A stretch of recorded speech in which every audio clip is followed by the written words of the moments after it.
Hello, I'm Audrey, and I wanted to start this series of recordings to talk about the ascension process, my kundalini awakening, and perhaps provide some guidance or insight as to what may be happening to a lot of people right now. It seems that this is a very unique and special time in the world. I'm a therapist. I've been a counselor for 13 years. And in that experience, I have noticed trends in people over time. Just a lot of it goes in terms of what's happening in the world, what's happening in certain areas of people's life in their own age progression or stage of parenting or becoming or coupling or breaking up or whatever. Those are things that people typically go through that are unique and special, but I can see trends with them. I've noticed really ever since COVID hit all of us, there have been different themes that have come up in large part, and everyone can relate to this, kind of reassessing what does and does not work in their life anymore, feeling that some things are no longer in alignment with their values, or that they're not thriving in certain ways anymore. And so they're trying to kind of redefine their lives to fit that a little bit more in alignment with their authenticity. And for a lot of people, they've come to, I've noticed since then, they've come to states of knowing that maybe, oh, wait, this is why I experienced this, or this is what trauma looks like, and I need to deal with these things, or I have poor boundaries, maybe I should have better ones. Or a lot of people have come to find out that their brain works differently, for all the things that social media has not done well. The things it has done well is to share education around certain neurodiversities and allowing people to find what terms fit with their identity, whether that is around their gender, around their sexual orientation, around how they identify as their brain works. I'm autistic, I'm ADHD, I am a genius in some areas, like off the charts, and others sorely under the charts. You don't want me to put puzzles together. It's a bad idea. So yeah, I've got some learning disabilities and I have some tremendous gifts. And it's really, really exciting to learn about those things, because then I can, fashion my life to fit those strengths and weaknesses accordingly so that I can stay whole and strong. And also allow myself to shine in the ways I shine, and kind of limit my exposure to the ways I don't. And one of the pieces of this has been, a lot of people have been going through an internalized awakening, and I have been among that group of people. Some it's hit more radically than others. I would say mine was radical, though I have kind of been on that journey of self-exploration my entire life. I was kind of born with a very thin veil, and so things I didn't know other people did not experience, I experienced readily, as far as I had no language for it, and I didn't know how to communicate it to people around me. This is weird. What do I do? It's I have a wide open third eye, and see stuff in my head. Always have really vivid, more vivid than this, more vivid than everything that's around me. See those kinds of things often in symbols and not knowing what they meant. And I was raised in a lens of religion that made a lot of things really scary. And, a lot of things are framed that way through fear. And that distorts how we perceive things as being scary or a gift. Or what is it? Is it scary or a gift? It's a gift that was scary until it got polished. So anyway, that being said, I've always kind of had access to the unseen. And when you have that gift, it kind of mirrors the vibes you're living at. So if you're living in a place where you're not treating yourself well and you're surrounded with darkness, the things that you have gifts in will reflect that, and you will see dark things. And so a lot of my life, I saw lots of dark things, and they were scary. And even scarier when you work in mental health, because you're like, am I insane? And no, I'm not insane.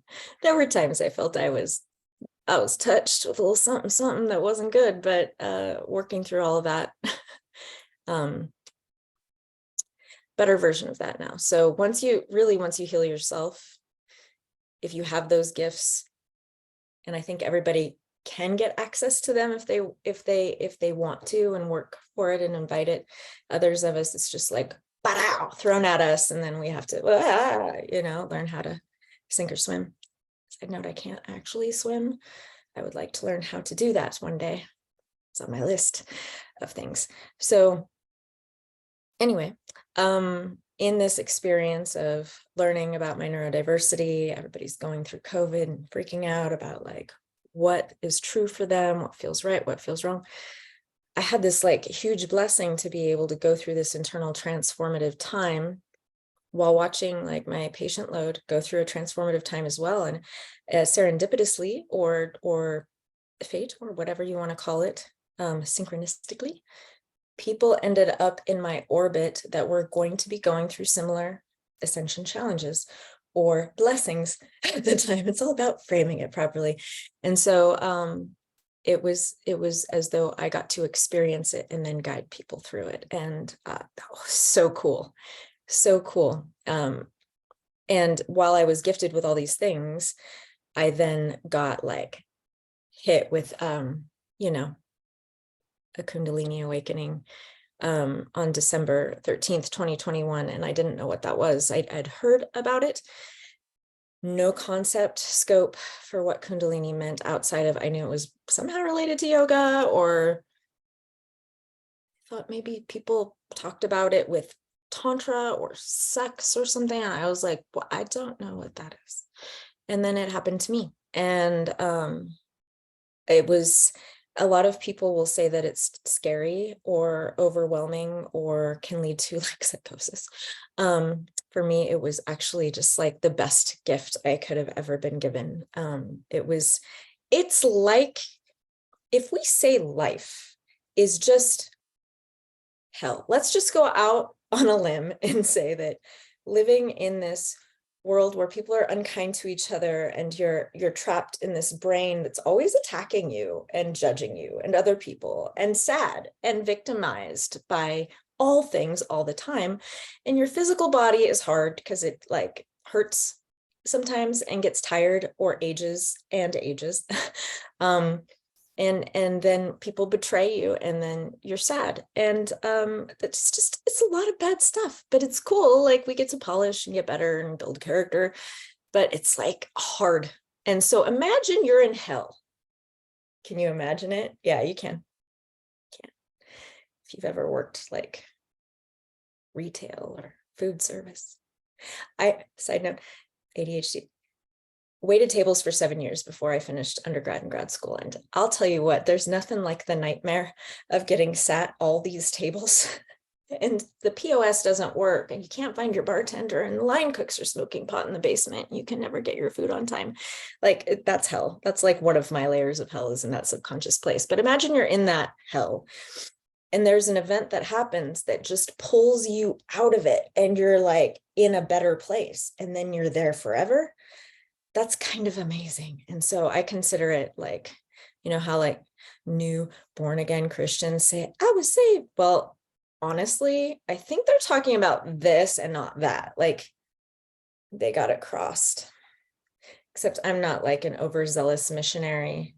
And no shade to those folks. They're just doing what they think is best. But what happened was, when I had my kundalini awakening, which I'll go into what that looks like, I'm a writer and a therapist. And so I had to write about it. I had to write about it like Hamilton's running out of time. Why do you write like you're running out of time? That was me. I was writing about it. And I have this habit of just like filling journals. I like composition notebooks, the ones with the black and white on the top. And then I like to, draw, put stickers, do all sorts of crazy stuff. I make graphs, draw random things, just make it mine. And they would just be the normal ones. And I'd like carry them around in my bag and write in it in coffee shops. And anyway, when this happened, I'm going to show you, because my daughter, she's about to go off to college. She's like, with this is what I did. And that does look a little insane, but this was in a period of like 6 months. I wanted them all to be in one spot. And so I just kept on adding comp notebooks. So this is the Epic Awakening Journal. And I thought maybe I could kind of go through it in ways that will kind of show the process, because it's in chronological order as to how that happens. And I think I might start with a fun little intro. Let me set a scene, okay? Before this happened, we had COVID go on, right? So this is December 2021. So we've already been through COVID, like a year of it. My daughter, she was junior year. Yes, junior year of high school, fall. She was in a play. The previous spring, both of my parents, who are elderly, who lived on an acre, had fallen apart, like apart. My mother, who is blind, which is already a problem navigating spaces. She had become confused. Her cognition had shifted, and she had a fall into her face in a wall, a tri-level house. My dad, who's had some cognitive difficulties, had an injury working on like pruning in the pasture and hurt his back. And so my mom looked like Fight Club, and my dad couldn't stand up straight. And I was like wheeling one of them on a walker and guiding my blind, beaten mother into like banks and doctors' offices. And it was, I mean, I'm a social worker, you know, like I got my master's in social work. I worked in hospice. I worked in like with older people. I know how to help, but it was a lot of stress at the time, and had to navigate their estate that I grew up on, all the family dramas around that, you know, dynamics, dealing with my brother. I'm a single mom, so my daughter and all of her emotions. She's also autistic like me, different flavor of autistic. And so if you're going to like turn stress levels up, I think I was at the highest stress level of my life, more than grad school, more than having a child. And they woke up 6 times a night during grad school, like more than all the stresses. And I did like, my body tried to die a few times in 2005, like 3 times, 2 sepsis and 1 hemorrhage, lots of hospitalization, seeing the light. This all probably contributed to where I'm at now, but a lot of stress, never been that stressed before, because it involves hard emotion stuff, you know, with your parents and mortality and then money and systems and lawyers and facilities and getting them moved and care. And I was not thriving. The things that were getting me through were actually like watching Gaia shows. I've always loved watching Gaia. It's a network that has a lot of like metaphysical things on it. I was watching Mateus de Stefano on the show Initiation, which highly recommend. My buddy Mateus. I don't know him, but I feel like we are both equally odd with the veil thing. Anyway, and I was listening to podcasts about conspiracies because that somehow was comforting to me. I don't know. And then a thing happened, and that was my kundalini. So I'm going to dig this out and open it to a place. Open it to a place of what was happening at the time. Right before this, I was digging into, I'm a writer. I've been writing a book for a time, and I was digging into some elements of my book around my young adult years and looking at those kind of dark traits that kind of clouded me during that era, and created a list of feelings associated with if my book had a spirit animal. And so I was saying that my spirit animal of my youth was basically Courtney Love, and then all of these characteristics of that era. So I would say, if I had to look at it, people refer to some things as shadow work. And that's looking at the dark side of yourself. And that's looking at it and not being afraid and running away. A lot of people will feel, they use the word triggered. They feel triggered by something. It makes them go, they're so uncomfortable. And other folks, when they get triggered by something, they want to dig into it. And I'm more of a person that would feel a trigger and go, what's in there? And so that was mostly my process of writing my book, Polishing Marbles. And so in this, about 2 days prior to this Kundalini awakening event, I was putting together a list of all the character traits of the spirit animal of my book, which I would say is very shadowy. So, despondent, broken, muzzled, alone, passionate, emotional, directionless, hungry, fearful, contrarian, lost, powerless, escapism, warrior, naive, gullible, alien, displaced, vacant, overthinker, judgmental, nothing, shameless, rebellion, unleashed, rage, apathy, betrayal, dissociation, creative, desperate, anxiety, depression, persistence, addiction, abuse, survival, poverty, violated, dishonest, selfish, detached, chaos, waste, and wrong. So honestly, these words describe a shadow part of at least myself at the time. And all of us have shadow aspects of ourselves. In order for us to get to a state of ascension, to move above and beyond those dark pieces, and to awaken, there is a time where we have to start shoveling out the manure of what we've kind of gathered over this period of our lives. And I was kind of in this darkness of dealing with chaos and parents and stress and all of that. It was as though being surrounded with amplified darkness. And it was all very harmonious in coming together during this time by force. And it was like the tension building before everyone got an Instapot one year. Remember how everyone was steaming meat in 2 hours? It's like that, but it's the valve that goes, it's like that. You're building up all of this tension for something to pop. And for me, that popping was Kundalini. It was this pressure that was building, and just generally in that time was so distressing, just in the world and outwardly and internally, that had been going on for so long, that all of these shadow aspects needed a place to go. And so I ended up, I've had lots of different mentors in my life, or people that I would seek guidance from.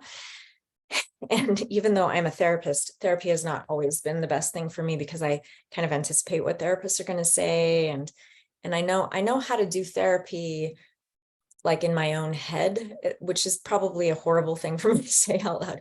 You can do therapy on yourself. No, that's not how that works, but I've always been able to process information well, but sometimes I need a different perspective. And I really wanted somebody who had a spiritual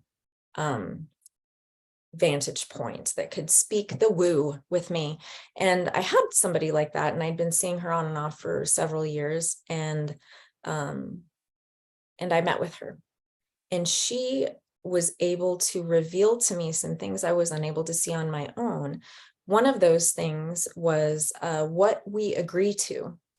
A lot of us live in a state of victimhood, and that is not to say, stop playing a victim, because in many cases you are a victim and the thing is bad, and you should feel sad because it's a bad thing. So why wouldn't you feel sad, right?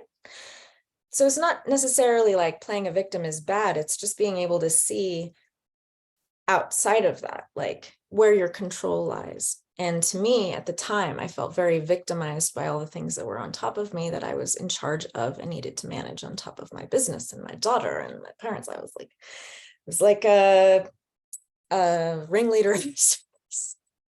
My life was a circus. And I was just like, why is this happening to me? Of course, because it's bad, right? So why wouldn't you feel victimized by it? And in that, this mentor of mine, she was like, but you're choosing to do these things. And I'm like, no, I'm not. They're happening to me. And she said, but you're choosing to care for them because that's the person you are. And you're choosing to be that caring person. No one's making you do this. You could walk away from your parents. People do it all the time. Like, I would never do that. And she's like, correct, because you are a good person and you are nice. But instead of, she's flipped it around on me in a very therapeutic way, was you're choosing this reality. And if it is your reality that you're choosing, own that it's yours, and then take ownership and live in that state of acceptance that I take as much of this as I choose. I can love as much as I choose. I can, distribute the weight of this if I want to. I can allow myself rest if I choose. The only person driving this wrecking train is myself. And I wasn't fully aware of that because I was, right here in all of it. I couldn't see. And so there was this moment of frustration with her calling me out, followed by a moment of, oh, damn, I think you're right. And when I did that, something changed so radically that I drove home. And as soon as I drove home, my daughter was busy and I didn't know what I was going to do yet. The house was clean and like, yay, I had nothing to tend to. I was just leaning on my couch, scrolling through TikTok. At the time, that was a really great thing for me to check out with. And it was probably like 3 minutes of it. And I scrolled onto, AI shows you stuff. I don't know how it knows things. This one did. And I saw a clip of a video to a singer singing a song called Strange. And this song spoke to me on a soul level of how I've experienced my world and had historically wanted to adapt myself into the world and fit there. And this song, it let me know that you're just always going to be strange and that's okay, kind of thing. And I don't know, it hit me in a way that was just like, and I had this little, third eye moment in my head go with all these different visions of myself in my life, moments where I was fully myself. And there were moments where I was at a rave in the 90s or like dancing with friends at ladies' night in my young 20s, being playful, being whole, being silly, being just totally unabashedly myself. And I realized it had been a very long time since I'd been any of those things. And at the exact same time, this fire that is like electricity and being touched by Zeus or something came up from the base of my spine and my sacral area and went up, and it was like being electrocuted in the best way possible. That was very confusing. And I felt like I was plugged into a light socket and my body was shaky and tingly. And from that moment on, I didn't really sleep normally for a while. And I didn't really eat normally. And I didn't experience the world normally, nor have I yet since. But within a few months, I'd lost 30 pounds, given away everything in my wardrobe, changed my entire way that I functioned in my life, released half of the patients I'd been working with that were not in a growth mindset. Everything switched. And so this is going to be a series of me telling you what that ascension process looked like as I am creating a support system for people in their ascension journey. And so this is the first of those, and I look forward to sharing my very large experience with you.